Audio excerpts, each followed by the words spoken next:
Perfectly Normal Productions presents Douglas Adams' Starship Titanic. The greatest Douglas Adams book not written by Douglas Adams. Actually written by Terry Jones. Rebooted for audio by Ian Billings. Starring Michael Palin as the Encyclopedia Galactica.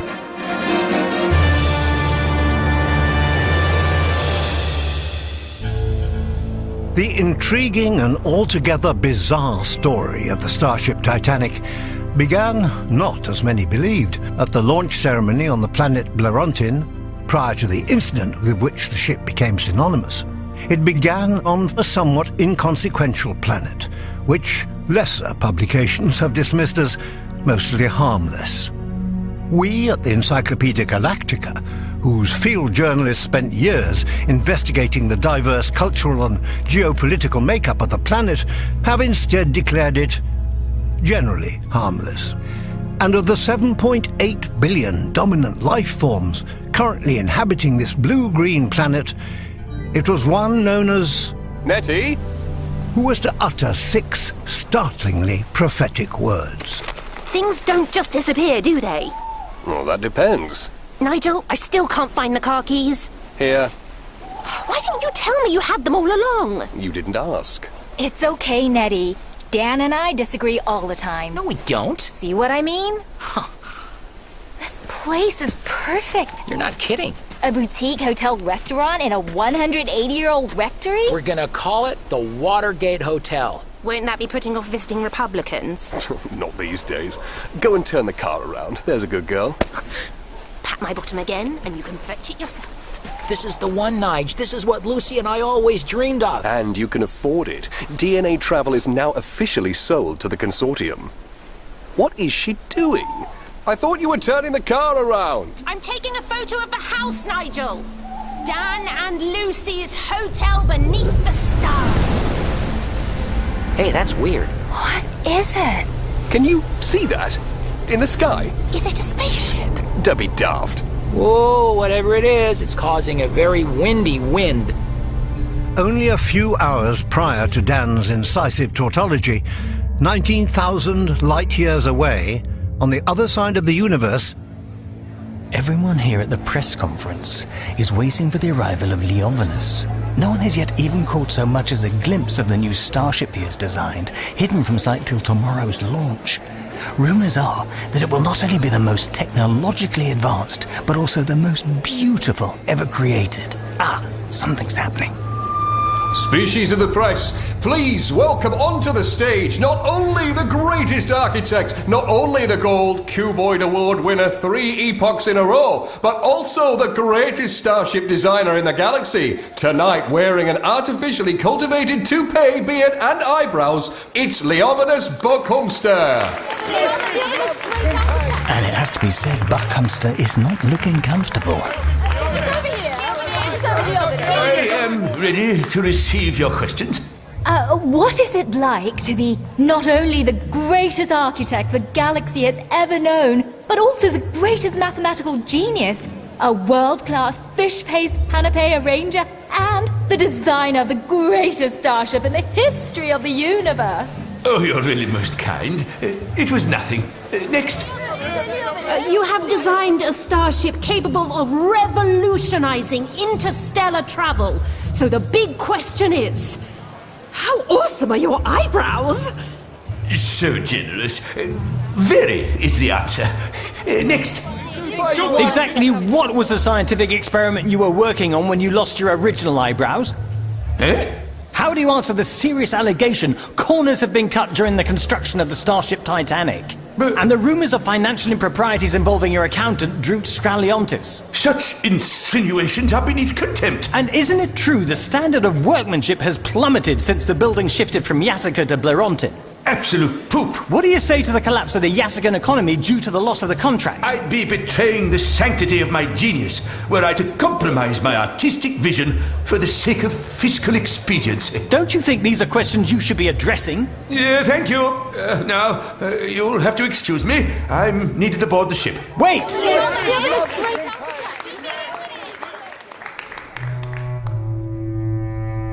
Welcome aboard Starship Titanic. Nice show. Oh, thank you, Dor.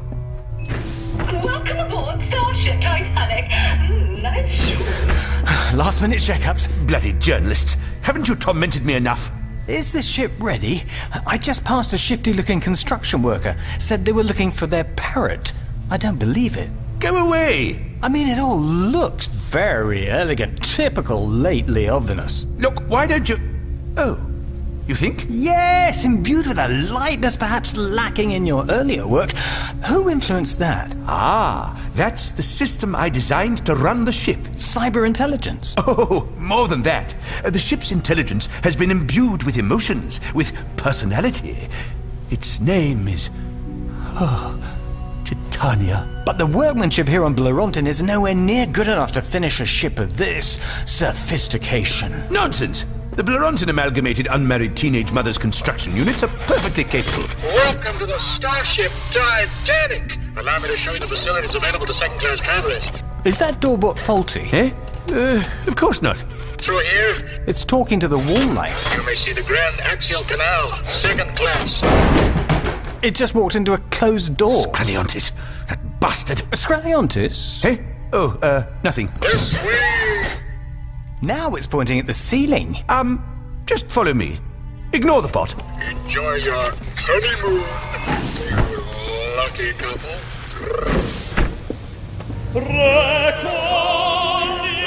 Wow! This is huge! The central well occupies the keel of the starship. It's the spine of the ship. And the thousands of lights moving up and down? Elevators servicing the living quarters stacked below us. At the very bottom tier, near the bilges of the ship, are the Supergalactic Traveller Deluxe Suites. Above them, the second-class executive duplexes. And above them, far above them, are the fabulously appointed first-class staterooms. But why the two great canals? Well, for a start, they help cool the engines, but they also serve as recreational facilities. That's why we have the gondolas with automated gondoliers singing their own personal selection of Blerontinian folk songs. But they are not supposed to sing unless they've got passengers. That is Scraliontis. Interesting. What about Scraliontis again?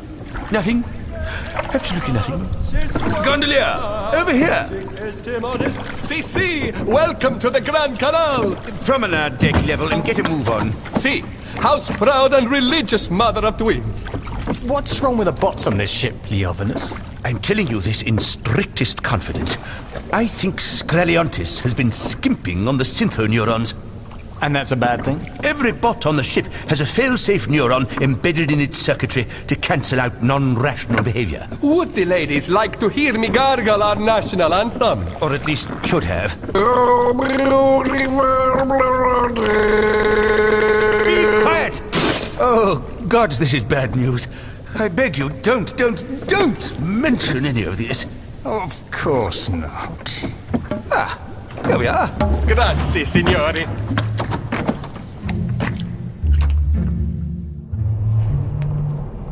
This promenade deck is my particular favorite. I designed the very-spec glass canopy so passengers can marvel at the radiant, mind-erupting brilliance of the galaxy. And the exposed girders and protruding wires and empty space littered with builders' rubble? This cannot be happening. Oh, look, there is a parrot. What is a parrot doing on board my beautiful ship? It just flew into that lift. Well, don't just stand there, Matt. Go after it. But... Hey! That's better. Hey! Good day to you, sir, madam, or thing. How may we assist you in your vertical transportation requirements today? Open the bloody door! Going up then. No! I'm out of my mind with the sheer joy of being your lift book. Up is my favourite direction. Shut up! Thank you for using this door. You are now walking into Starship Titanic's inner sanctum. Please wipe your appendages. Titania? Titania, where are you? Here. Titania, what has happened to you? Your hair, your wings. Who disfigured your face? My name is Titania. I am the heart, the mind, the soul of Starship Titanic. I am a series. 12 GZK-2000? Omnibot consisting of 2T neuroconnectors. Connectors. My intelligent dear Titania, what has happened to my ship? What has happened to you? Scrawny little man. Glasses. Scraliontis, what has he done to you? Central cerebral artery. What of it? Removed. Your cerebral artery? Removed. But this could lead to a spontaneous massive existence failure. SMEF. You must find my missing parts and reassemble them before. Where is he? First class. Restaurant.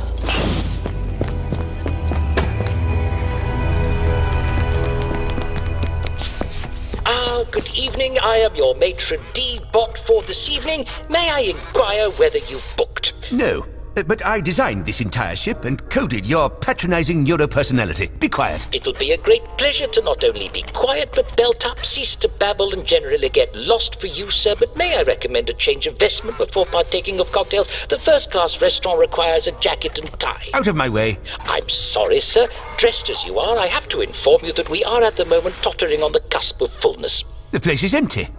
Scraliontis? Or you could simply walk straight past me. Scraliontis, what the hell are you playing at, may I ask? Leovinus? My ship is nowhere near ready for interstellar cruising. We have to abort the launch immediately. Are you too high-minded to deal with grubby things like business and commerce, Leovinus? You removed the fail-safe neurons from my bots. Cost. The gondolier bots can hardly sing their atmospheric Venetian arias in tune. Cost. And Titania's central cerebral artery is missing. No, it's not. See. Give it me. That belongs in the heart of the ship, Scraliontis. Starship Titanic is on the brink of fiscal meltdown. Leovinus, has the word insurance never crossed your fixated little brain? You're going to scuttle the ship? And claim the insurance. That is outrageous. I cannot allow this. Could I ask both adorable sirs to lower their somewhat gobby voices? You're unsettling our discerning diners, and you're putting them off their rumbarbers. There are no other diners. You're choking me. I know! Gentlemen, we tried to discourage unarmed combat at luncheon. I've just crimped those napkins. Leovinus? Leovinus? Oh, gods! Oh, gods! Oh, gods! Sir seems to have left behind a small glassy cerebral artery. I'll pick it up for sir, shall I? Shall I? What happened? Would sir care to peruse the wine list now? You see, I started life as a small egg, and then I was a chick, and that's when my feathers really started to come in. Just make it stop. Lord 11, my favourite level. Starship Titanic, first-class restaurant, central well entrance. Please be aware of the sheer drop beyond the handrail. Out of my way! Scraliontis! He's not dead! I swear it! Sounds juicy. Who's not dead? Get out of my way! Who isn't dead? What's the story, Scraliontis? We're going to blow up! Hang on. Blow up? As I was saying, before this person rudely interrupted, I started life as a small egg, which then I became... Be quiet! Scraliontis, is there a bomb on this ship? Well done, you!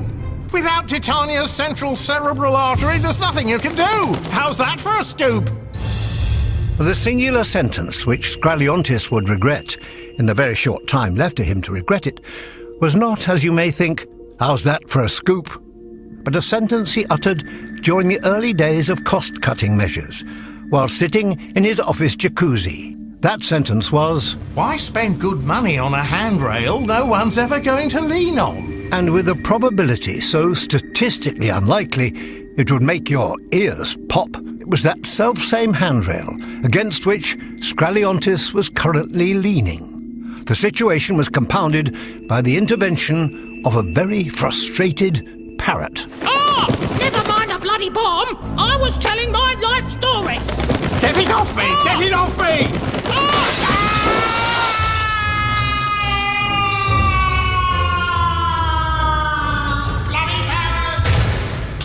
Bloody accountants!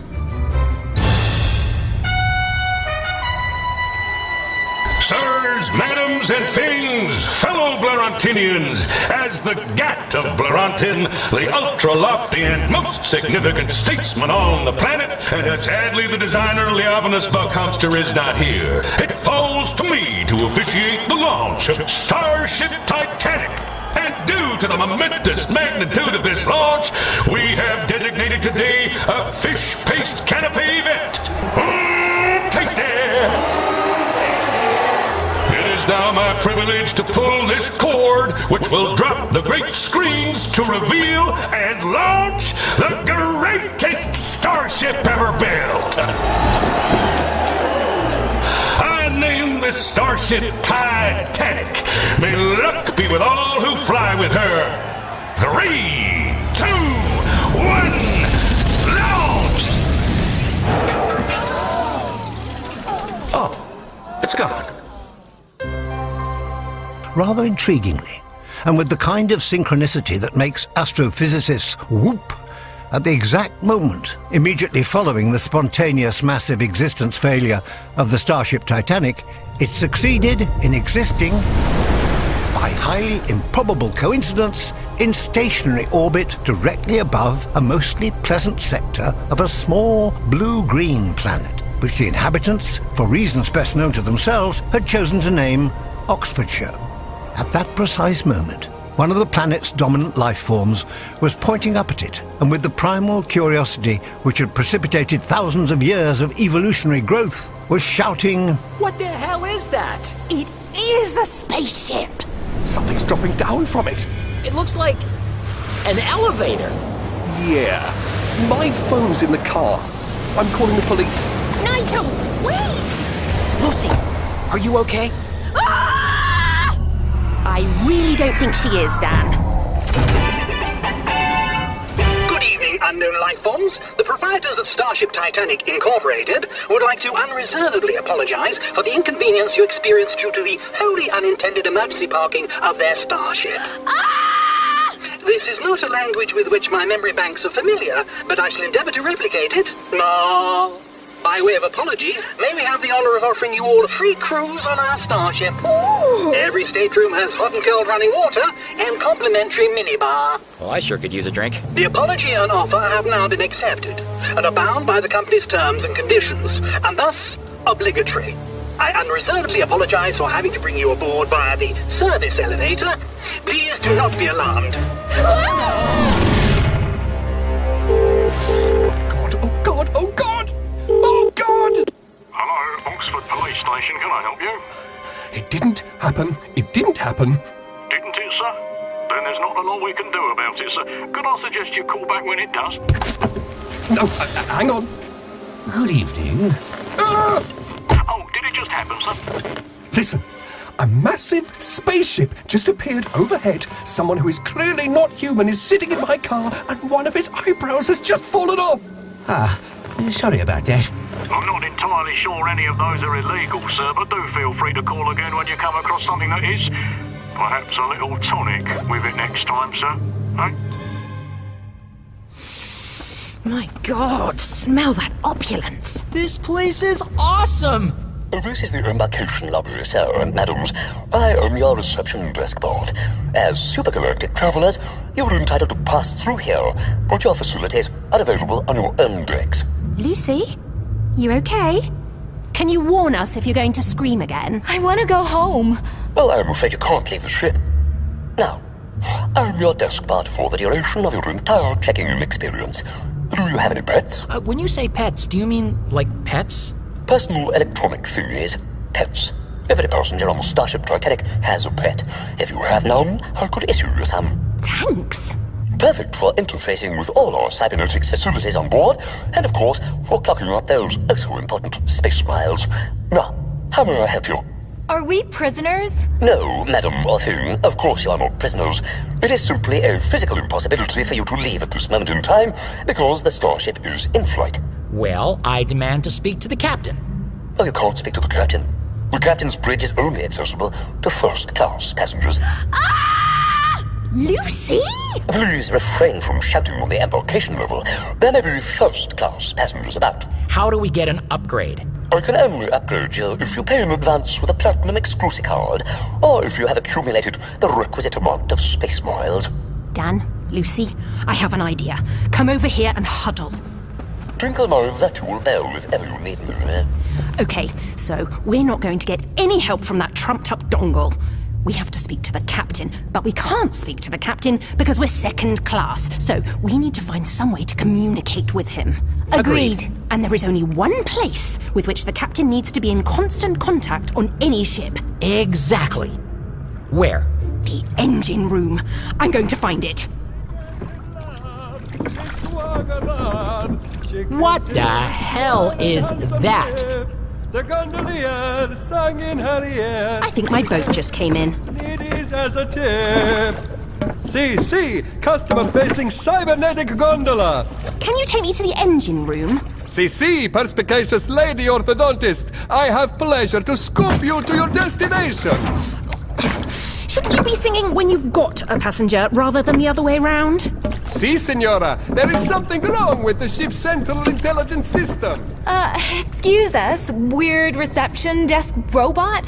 Is it me, or is it getting hard to breathe in here? And it's freezing. Oh, thank you for asking. The oxygen and heating levels are set at maximum for your price range. And you have paid... Oh, let me just check. Nothing. Oh, come on, this is bullcrap. Dan, I'll go and find oxygen. You stay here and try and get us upgraded somehow. Okay.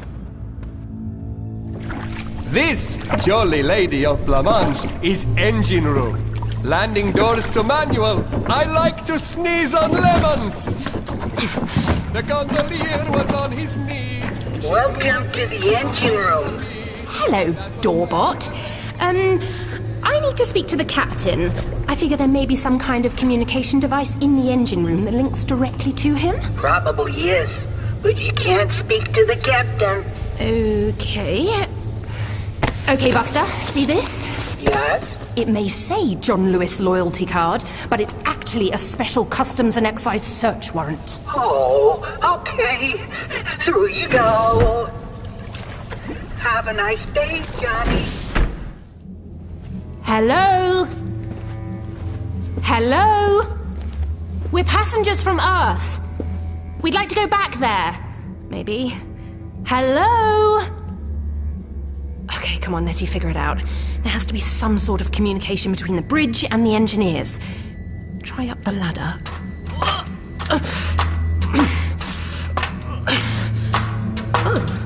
Well, there's a button. Thank you for your interest in the 1896 full-force Megascuttler, TM, a bomb to be proud of, which has been lovingly created for you by the Megascuttler Corporation of Dormillion and installed for your convenience upon this starship. It is my pleasure to inform you the Megascuttler, TM, is activated. Thank you for your interest in bombs. That was a great little speech. Thank you. Do you know how I can speak to the captain? I'm not programmed to talk to strangers. Well, you can talk to me. I'm Nettie. Hello, Nettie. I'm Bomb. I bet you get to talk to the captain, don't you? I expect I could if I wanted. I'm a pretty powerful bomb. Then you're exactly who I need. I want to... What the hell? Oh, this is turning out to be a very bad day.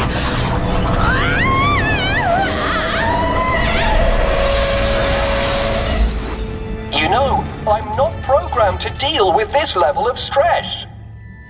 The use of black hole technology in stellar travel was comparatively new, and so mind-paralyzingly powerful, it required careful and expensive safety precautions. Precautions which fell under the direct remit of Drut Scraliontis, who, while in his office jacuzzi, pondering how best to slash the construction costs of the incredibly strong glass company, TM, was recorded saying to their #1 double-glazing salesman, "But there won't be anybody in the engine room." Yeah, but you know how black holes can be like a bit dodge. Listen, just use the lowest tolerance for the glass. I'm not paying any more. And as Nettie was spiralling uncontrollably in the infinite vortex of the shipboard black hole, Lucy wasn't. Hello, and welcome to the medical center of the Starship Titanic. We guarantee you will feel no pain once you've placed your credit card in our card care reader. Oxygen. Oxygen. Oh God. What now? Hello? Anyone here? Don't struggle.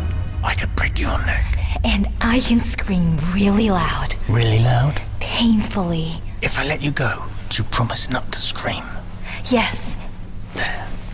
Ah! Ow! You promised! There's a body on the floor! It's dead. Don't let it bother you. It bothers me. It could be worse. There could be a bomb on board. There's a bomb on board? Okay, there is a bomb on board, and that is the guy who planted it. Drute Scraliontis, the accountant. And you're going through his pockets because? To find a clue to where he put the bomb? Help me look. You're going to have to forgive me here. Not so long ago, I and a small party of friends were happily contemplating our future running a modest restaurant in Oxfordshire. Now, I'm on a starship from God knows where to God knows where with a dead accountant and a life form I've never encountered before. Blerontinian. What? I'm Blerontinian from Blerontin. That's just white noise. Try me with a name. On my planet, we don't have names, just job descriptions. I'm the journalist. Call me The. I'm Lucy. Excellent! Plan in the engine room, and that is the bomb right there. Come on! And it never occurred to me oxygen would be something I'd ever run out of. Milk, avocados, and witty conversation, perhaps, but I thought there'd always be a fulsome supply of oxygen, right? Utterly fascinating, sir. Through you go, American Express Gold Card. Okay, so this map shows the bomb is here. Thank you for your interest in the 8D96 Full Force Mega Scuttler, TM, a bomb to be proud of. Okay. It is my pleasure to inform you the Mega Scuttler, TM, is now activated. Thank you for your interest in bombs. Countdown to detonation commencing. 1,000. What the hell did you just do, The? Well, I didn't know it was a Dormillion bomb. In Dormillion, the words press to arm bomb are very similar to would you like a cinnamon cappuccino? You activated a bomb because you wanted a cappuccino? Cinnamon? What the hell are we going to do, The? We need to speak to the captain. We can't do that without being in first class. Then we need an upgrade to first class. We can't do that without money. Then we need money. We don't have money. Then we need to abandon ship. Lifeboats!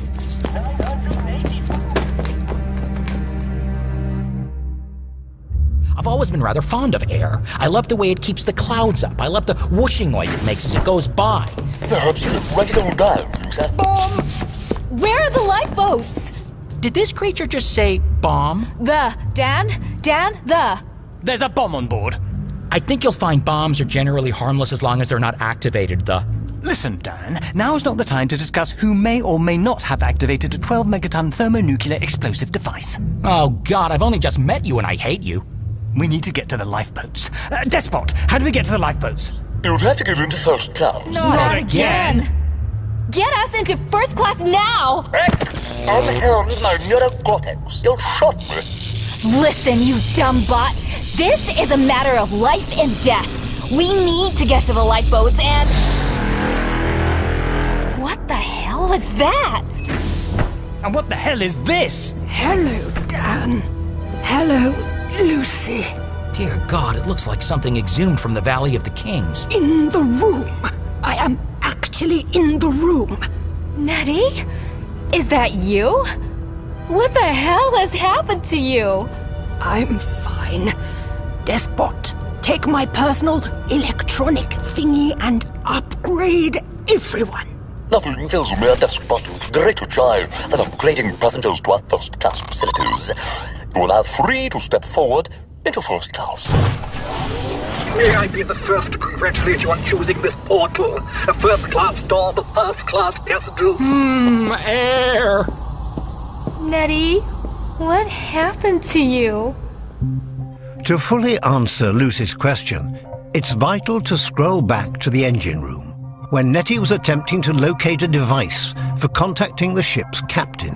And the moment she uttered the words, "This is turning out to be a very bad day," every molecule in her cellular structure was subsumed through the low-tolerance double glazing supplied by the pitifully misnamed, incredibly strong glass company, TM, and sucked into the black hole. The tailspin into which Nettie was immediately thrown lasted a stupefying number of light years. The downside of this was Nettie aged enormously. The upside was she clocked up a spectacular amount of space miles. And when Lucy grabbed the desk bot by the neurocortex and said, "Listen, you dumb bot, this is a matter of life and death," the ensuing short circuit sent an abnormally high-phase electric spike back to the engine room, the impact of which swiftly jettisoned Nettie from the black hole, landing her outside the door to the embarkation lobby, which she walked through to hear Dan say, "Dear God, it looks like something exhumed from the Valley of the Kings." So, that's what happened. So, that's what happened. Wow. And now I just need a little rest. So, let's park the lifeboat idea and see if we can get the captain to take the ship back home. Brilliant. And where else would a captain be but the ship's bridge? Come on! This is going to make such a great story. I'll catch you up. I just need to freshen up. Don't take too long. Yes, this is what I need. Hello! Welcome to Starship Titanic Beauty and Titivation Hub. Today's specials are nostril waxing, nipple tinting, dandruff grafting, aura chamfering, and a gentle slapping with a chaffinch. Hello? Oh dear. Could you help me? How long have you got? Welcome to the bridge of the Starship Titanic. Please sanitize your orifices thoroughly. Hello? Hello, Captain? Hello? Captain? Oh, great. The main feature of the ship's bridge seems to be a wholly and complete absence of something resembling a captain. Indeed, the wholly and complete absence of something resembling Captain Brobostigan was, up until recently, the wholly and complete presence of something resembling Captain Brobostigan, which was, unsurprisingly, Captain Brobostigan. Having clocked up innumerable light years, travelling the vast eternities of space, Brobostigan could sniff a looming SMEF a light year away, and opted to jump ship nanoseconds before it occurred, leaving behind an extensive collection of computer games, his spats, and a farewell text message reading, So long, and thanks for all the fish paste sandwiches. Tasty. Unfortunately, due to a design bug in his tridimensional sat-nav, his destination coordinates were inaccurate by 45 million to the power of 76, causing him to inadvertently re-materialize in a parallel universe aboard an almost exact replica of the Starship Titanic. Oh dear. Where everything was ever so slightly further to the left and mauve. Thankfully, he plays no further part in the story. Who the hell wastes their lives playing computer games? That's a very good question, Lucy. I must say, that one looks particularly realistic. Look at those unidentified spacecraft approaching. Alert, alert. Unidentified spacecraft approaching. Oh, that'll be reality then. Yassakans! We're under attack! Good afternoon. This is Captain Bolfas. Could I take this opportunity to kindly point out, should you not immediately surrender, we will blow you to smithereens. How do we surrender? Abject cowardice. What more could I ask for in a husband? We really don't want to damage this magnificently rendered starship, you know, and you will be held responsible for any scuffing of the bodywork. Would you mind surrendering? Would you? Oh, this is so tiresome. Fire! Look, they're on the hull. What are they doing on the hull? They're repairing the damage. They just caused it. It's a key aspect of Yasakan evolutionary makeup. Their primal urge to cause carnage is finely balanced by an overwhelming need to immediately repair it. Right, that does it. We are coming aboard. Here, guns! How the hell do I use this? Ooh, like that, I guess. I just set fire to the curtains? You've cinched the tassels. The Yasakans won't like that. Nobody move, or we'll blast you scummy little life forms to hell and... who scotched those delightful little tassels? Sorry. I am Captain Bolfas of the Yasakans, and I'm slightly embarrassed to say we are invading you. Look, we're just passengers. First class passengers. What a vessel! Never has there been a more wondrous construction in the entire history of our people. That cornice isn't quite flush, though. Your people? The Yassicans. We built it. Most of it. The Blerontinians botched the remainder. You're destroying it all. And repairing it simultaneously. Such is our way. Look at those magnificent carpets stitched from the sumptuous udder hair of the giant butterflies from the perfumed forests of... But why? Oh my God, I've been shot! Don't interrupt when I'm waxing lyrical.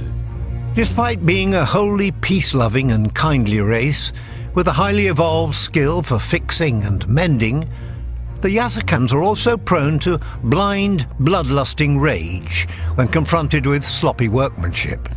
These rages prompted Yassican scientists to develop the simulated destruction gun, which grants the user the momentary illusion of having wreaked terrifying and bloody havoc, when in fact, they haven't. Oh no, I'm fine. False alarm. Who's running the starship? Who's wearing the captain's spats? And is that unseasoned pine? That makes me mad! Look at the wretched finish on the mess tables. I've used an inferior wood which will warp badly after a couple of decades in use. And by the falls of Fechnik, they haven't even concealed the end grain with housed joints. Welcome to the bridge of the Starship Titanic. Who is this? Nettie! Who do you say? Nettie? What's happened to you? You're young again. I feel 1,000 years younger. You're beautiful. Who the hell are you? Captain Bolfas at your service. My dear lady, we are a marauding band of bloodthirsty craftsmen. I'm Captain Bolfas. This is Tidoloft. Hello there. This is Yartak. Hello. Yelin. Hi. Yemsek. Hi. Is there really any point in introducing anyone to anyone if we're just going to be blown up? Huh? Really? Can I ask that? Blown up? By whom? Oh, God! The bomb! I'll speak to it. Engine room. 67. 66. Hi, bomb. I'm counting. I'm nearly there. 67. 66. No, wait. I've done that. 63. Oh, you've thrown me. Recommencing countdown. 1,999. What did you want? Doesn't matter. You already did it. 1,999. Now, perhaps you could kindly explain why you have put a bomb on our ship? Your ship? Why are you attacking your ship? We own it. We built it with our own fair hands. Look at our fair hands. And the Blerontinians took it from us without paying a penny. And look how they attempted to finish it off. Those tenants are barely haunched. Which brings me back to the pressing question. Why did you place a bomb on our ship? It wasn't them. It was the ship's accountant, Scraliontis. He placed the bomb on board. And why? To scuttle the ship to claim the insurance, but then it SMEF'd. It SMEF'd? This is worse than I thought. And then came back into existence near Earth. That's where these three came aboard. So, what happened to Scraliontis? He fell to his death. And Leovinus? I saw him leaving the first-class restaurant with a glass shard in his hand. I felt far more content when I knew less. Could you please stop telling me things? All we want now is to get back to our planet. Captain Bolfas, listen.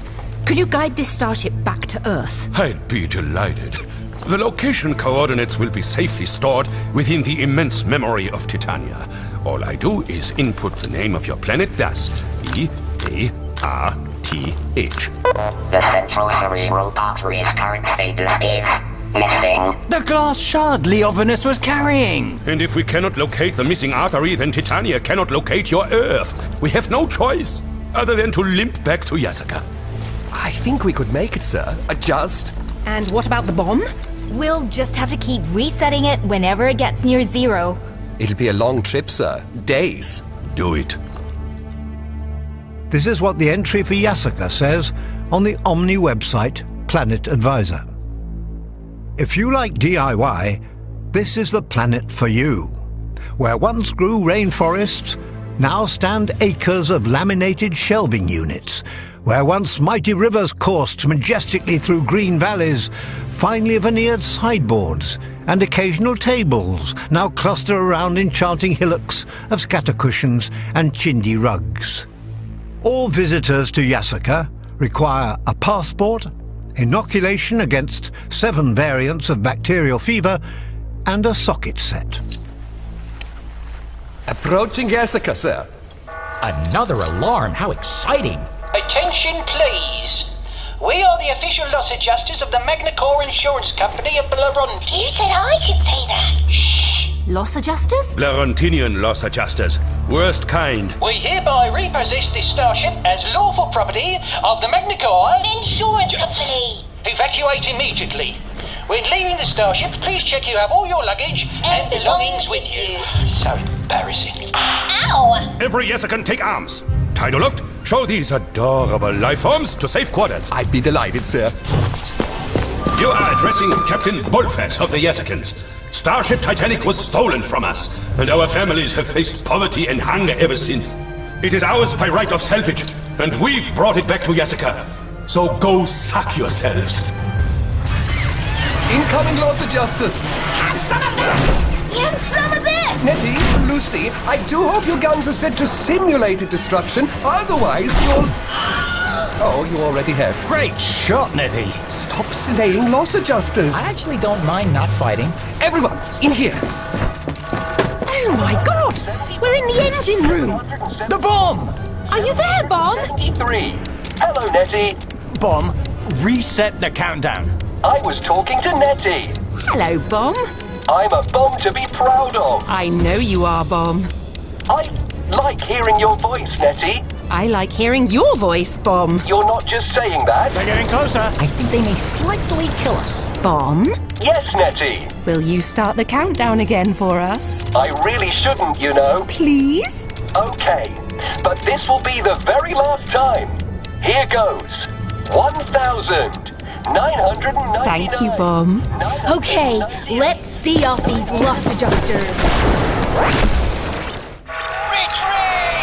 What the wet slap is happening now? Blarontinians never retreat. Non-Yesican life forms. Is this your doing?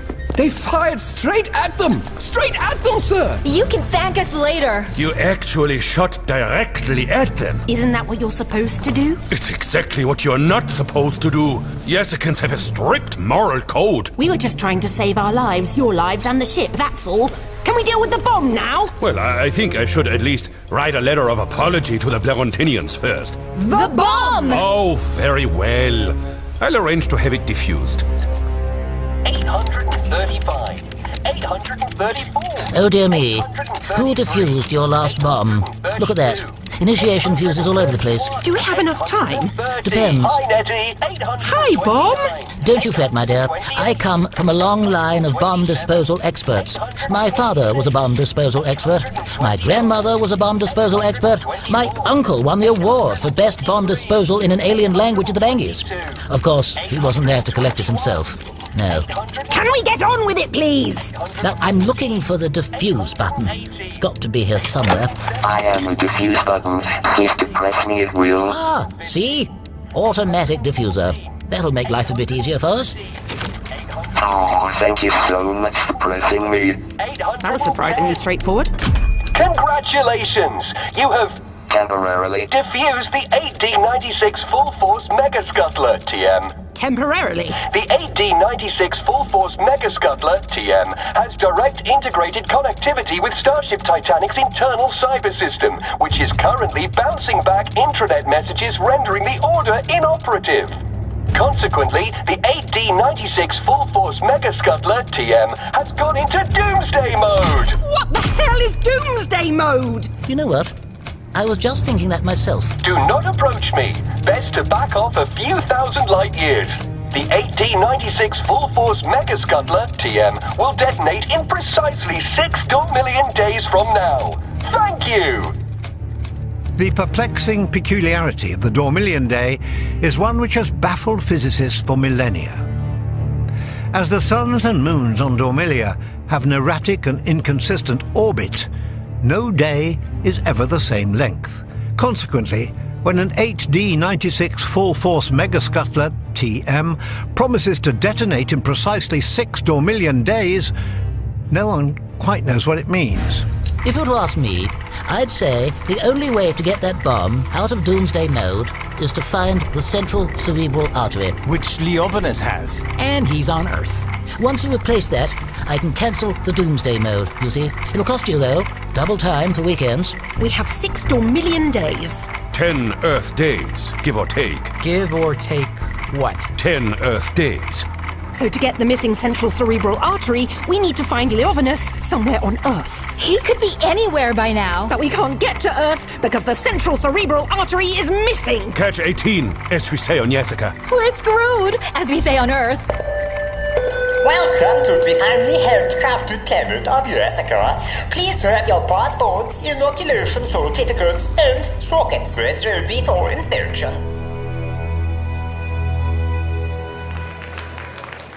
Fellow Jessicans, due to the fact the Starship Titanic, the one object likely to bring back our wealth and prosperity, could explode at any given moment, I have opted to grade this welcome home party as amber. Please engage in low-level, joyless conversation. On the plus side, we do have fish paste sandwiches. Geschmackvoll! Geschmackvoll! Something's been bugging me, guys. I've got something I need to tell you. Something you need to know. About the rectory. The rectory? I would have told you before, but with me and Nigel being together, it was difficult. Now, I guess it doesn't matter. Nigel never sold DNA travel for anything near what it was worth. Really? What a git. That's why you never got to see the documents. Not that we're ever likely to return to Earth anyway, but still. What a git. No, you would never have been able to pay for the rectory, never mind set up a restaurant under the stars. Oh, my God. I've got it! I've got the answer! Excellent. What was the question? Where's my phone? I was hoping for a slightly more profound question, to be honest. I've got to find my phone! Raffle time! And the first prize is this lovely Earth phone. And the winning number is 43. That's my phone! Give me back my phone! Oh, I'm sorry, Nettie. On Jessica, it's traditional to steal and raffle off our honored guests' personal possessions. It's not an Earth custom, mate! 43? I've got that! Oh, well done, Tidoloft! Give me that prize! Oh, there you go. I've still got power, and it's still there. Both us! I know how to get us to Earth! Really? Look at this video. This is the place Dan and Lucy were buying. And this will help how? It's taken at night. You can see the constellations. If you get the coordinates of the star patterns, we'll be able to find Earth. Gods, you're right.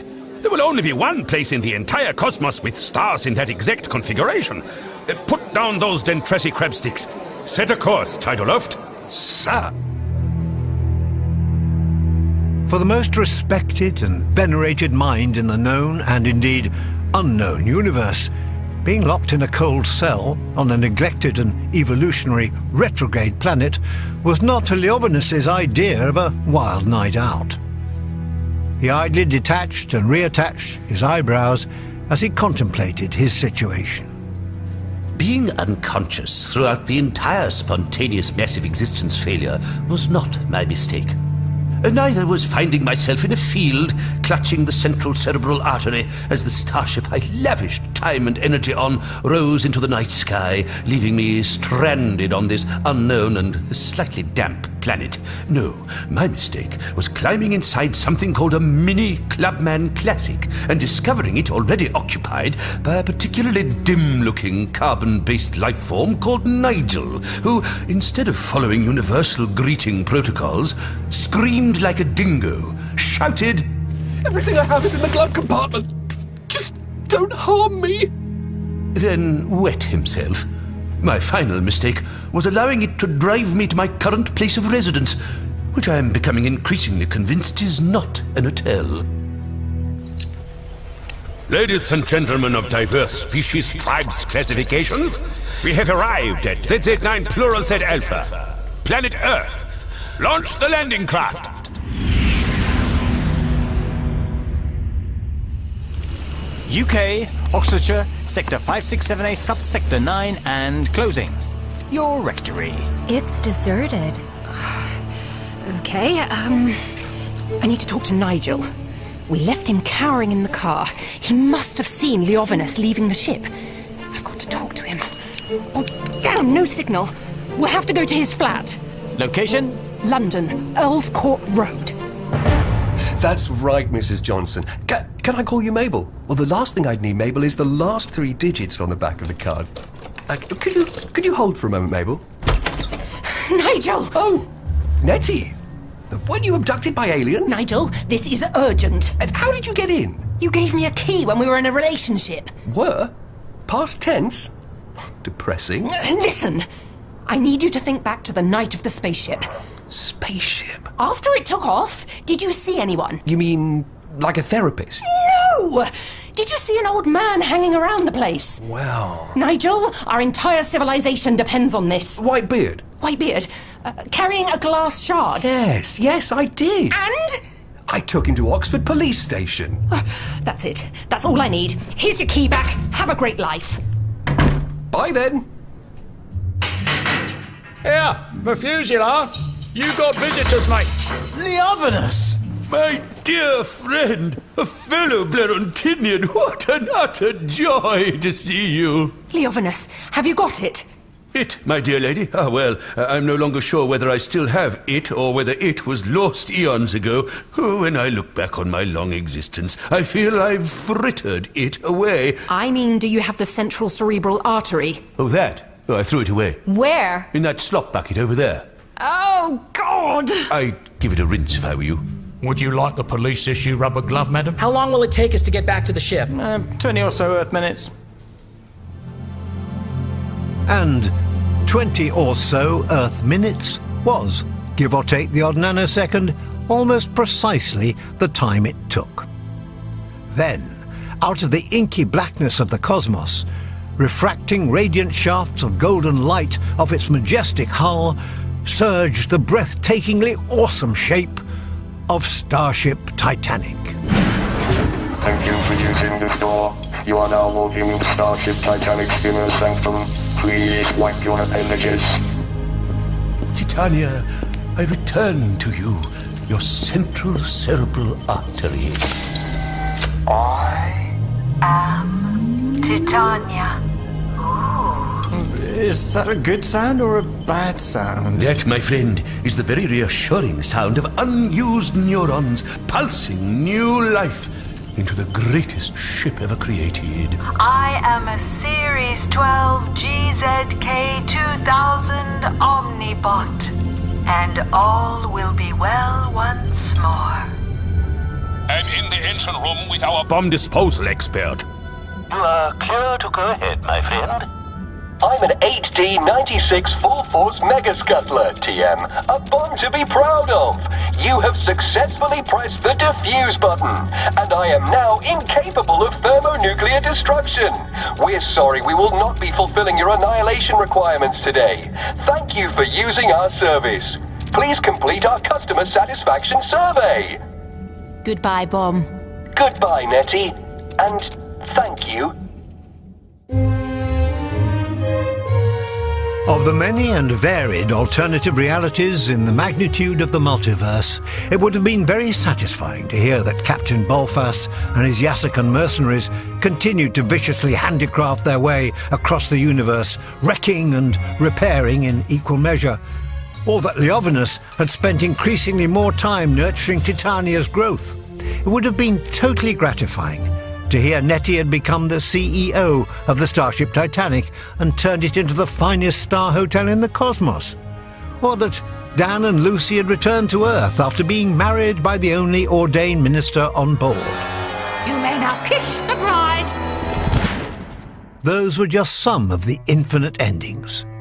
However, in a far more intriguing alternate universe, the parrot, in a moment of frenzied curiosity, broke through what is known in the sub-ether wireless community as the fourth speaker and found itself face to beak with the Encyclopedia Galactica. Is that it? The Encyclopedia Galactica tentatively gathered its footnotes close to its screen. Never in its entire history had it been directly addressed by one of its own entries. Is that how we end? Not another they all lived happily ever after story? Come on! We want something far more surprising! The Encyclopedia Galactica, which still had several million entries to spell check before bedtime, was beginning to get more than a little cheesed off. and found itself reaching out to a large red button with the words "in case of emergency" written on it in large friendly letters. And before the parrot had the time to add any further existential paradoxes into the mix, pushed it. And within the nanoest of nanoseconds, the Starship Titanic had reconfigured, rearranged, reconstituted and reconceptualized itself as a... computer game? That's right, Parrot. A computer game. Very postmodern. What happens next then? Why don't you press play and then pass me a fish paste sandwich? Tasty! The intriguing and altogether bizarre story of the Starship Titanic began, not as many believed, at the launch ceremony on the planet... Bloody encyclopedias! Thank you for your interest in Douglas Adams' Starship Titanic by Terry Jones, rebooted for audio by Ian Billings, starring Michael Palin as the Encyclopedia Galactica and Simon Jones as Scraliontis. Nicholas Bolton was Leovinus and Bolfas. Rupert Degar was Dan, Hackett and the Parrot. Philip Pope was the journalist and a gondolier. Alana Ramsey was Nettie and the computer. Ian Billings was the liftbot, the engine room door and loss adjuster 1. Rebecca Yo was Lucy and loss adjuster 2. Tom Alexander was Nigel, the gondolier and the bomb. And Laurel Lefko was Titania. Other roles were played by the cast. The music was by Philip Pope. The producer was David Morley. Starship Titanic is a perfectly normal production, directed by Dirk Maggs for BBC Radio 4.